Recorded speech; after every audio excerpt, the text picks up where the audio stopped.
तांबेमळ परिसरात भाजपच्या 4 उमेदवारांचा घरोघरी प्रचार, मतदान प्रक्रियेचे प्रत्यक्ष प्रात्यक्षिक। इचलकरंजी महानगरपालिका निवडणुकीच्या पार्श्वभूमीवर आज प्रभाग क्रमांक 15 मधील भाजपचे 4 अधिकृत उमेदवारांनी तांबेमळ परिसरात घरोघरी जाऊन जोरदार प्रचार केला। प्रत्येक मतदार राजाच्या घरी जाऊन मतदान कसे करायचे याची माहिती देत डेमो मशीनच्या माध्यमातून प्रत्यक्ष प्रात्यक्षिक दाखवण्यात आले।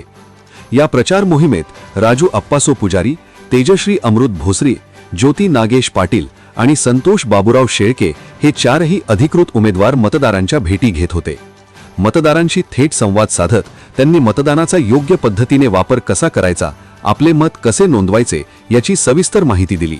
यावेळी अनेक ठिकाणी नागरिकांनी उमेदवारांचे ओवाळणे करून पायावर पाणी घालून व साखर देऊन पारंपरिक पद्धतीने स्वागत केले। तांबेमळ परिसरात उमेदवारांनी घरोघरी जाऊन प्रचार केल्यामुळे नागरिकांकडून उत्स्फूर्त प्रतिसाद आणि चांगला प्रतिसाद मिळत असल्याचे चित्र पाहायला मिळाले। संपूर्ण परिसरात निवडणूक वातावरण तापले असून भाजप उमेदवारांच्या प्रचाराला मोठ्या प्रमाणात पाठिंबा मिळत असल्याचे दिसून येत आहे।